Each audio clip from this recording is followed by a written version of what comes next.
Hi guys, welcome to How to Maximize. In this video, I will show you how to fix ChatGPT your card has been declined. Open up ChatGPT in the web browser. Click on Upgrade to Plus from the left side dashboard. You can see your current plan from here, or you can upgrade to Plus. Click on Upgrade to Plus of ChatGPT Plus. Now you can see the form for billing and contact information, where you can add your payment method, your card information, name on card, billing address, and all the required information.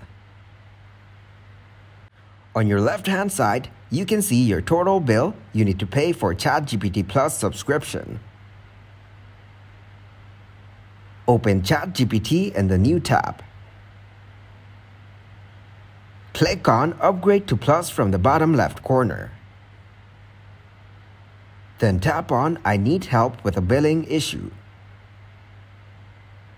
You can choose the question relevant to your problem. Or you can use the OpenAI assistant from the bottom corner. You can describe your problem here as well. Thanks for watching, and please leave a like, subscribe, and share.